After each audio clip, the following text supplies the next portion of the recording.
अस्सलाम वालेकुम। मुझे आरजे मोहम्मद नईम कहते हैं। मेरी जानिब से आप सभी को, तमाम अहले वतन को और जितने मेरे व्यूअर्स हैं, मेरे फैंस हैं, चाहने वाले हैं, उनको आरजे मोहम्मद नईम की जानिब से यानी आपके तुर्गत की जानिब से बहुत बहुत बहुत ईद मुबारक। इस ईद में अपनों का ख्याल रखिए, लोगों के घर जाइए और ख़ास तौर पे वो ज़रूरतमंद जिन्हें गोश्त की या वो लोग जो कि सारा साल इस नेमत से महरूम रहते हैं, उनको गोश्त तक़सीम कीजिए, उनके घर जाइए, उनकी माली कफ़ारत कीजिए।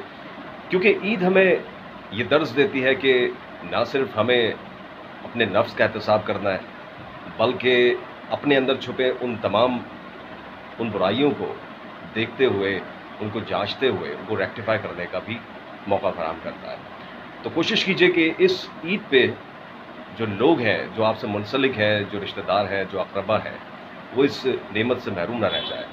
ईद मिलिए और मिलकर लोगों को गले मिलाएँ। आमीन सुम्मा आमीन। अपना ख़्याल रखिएगा। ईद मुबारक।